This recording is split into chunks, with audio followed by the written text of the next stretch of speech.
I'm Joseph Mungai, I'm Evangelist Mungai, na nimeokoka, ninampenda Yesu.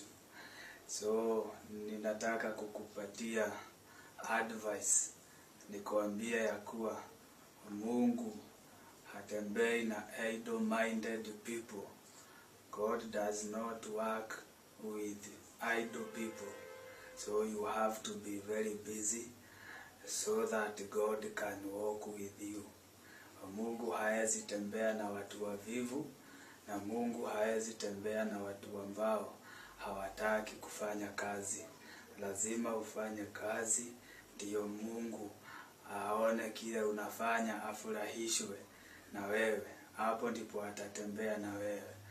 Aliwakuta akina Petro wakivua samaki, na walipokuwa usiku mzima hawajapata kitu, maandiko inasema ya kuwa Yesu akakutana na wao, akawaambia, ingieni mpaka kilindini mkavue samaki.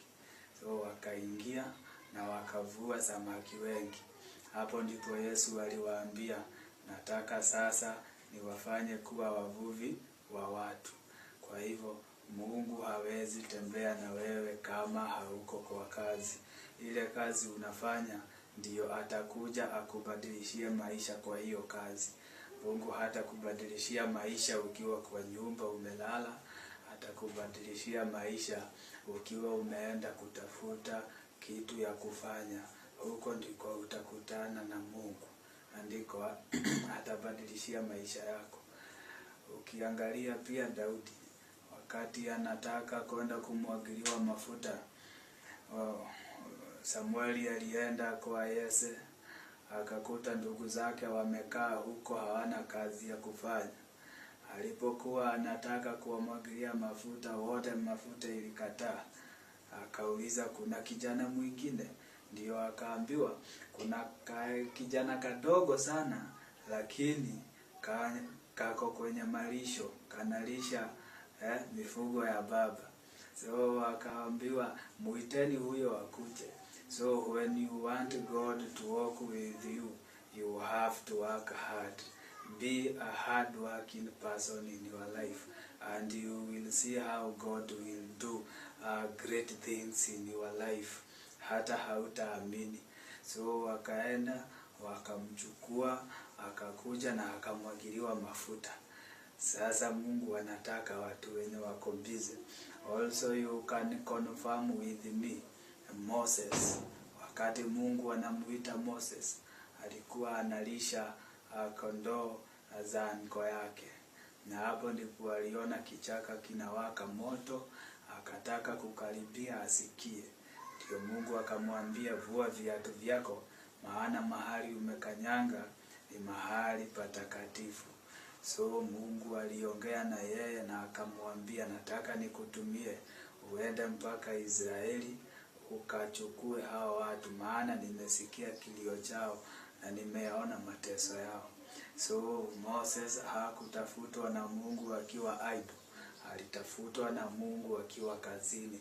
Those people who are going to churches, you are praying a lot, spending your time fasting, na hautaki kufanya kazi, nataka nikuambia ya kuwa utafikisha miaka 30 na utafikisha miaka 40, bado ukiomba na huyo Mungu hatajibu. Wache ujinga wa kufikiria eti maombi yanaweza kuleta chakula kwa meza. Lazima uende ufanye kazi ili Mungu akutane na wewe.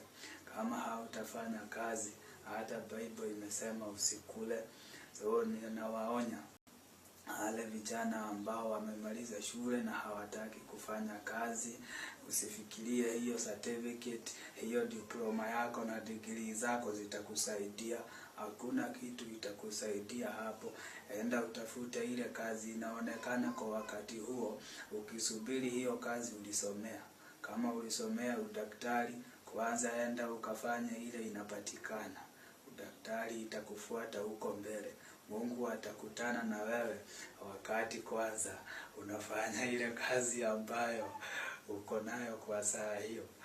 Hakuna mtu alijua Petro mwenye anashinda kwa bahari atakuja kuwa aposto, alikuwa anavua samaki. Hata yeye hakujua destiny yake atakuja kuwa mtumishi wa Mungu na aishi maisha mazuri.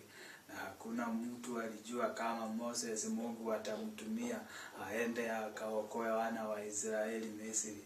Hata wewe Mungu atakutumia ukifanya kazi.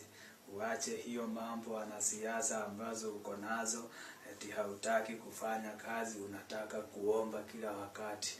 Prayers cannot do everything in your life. You have to work hard so that God can also change your life and also can send your destiny helper. Destiny helper hatakuja ukiwa kwa nyumba. You have to go. Lazima utafute kazi ya kufanya. So nataka nikuonye ya kuwa never be idle. God does not work with idle-minded people. Always be busy, be busy, be busy, and be busy. Mungu awabariki. Naweza follow BSG TV kwa Facebook, unajiita Evangelist Mungai. Welcome, shalom. God bless you.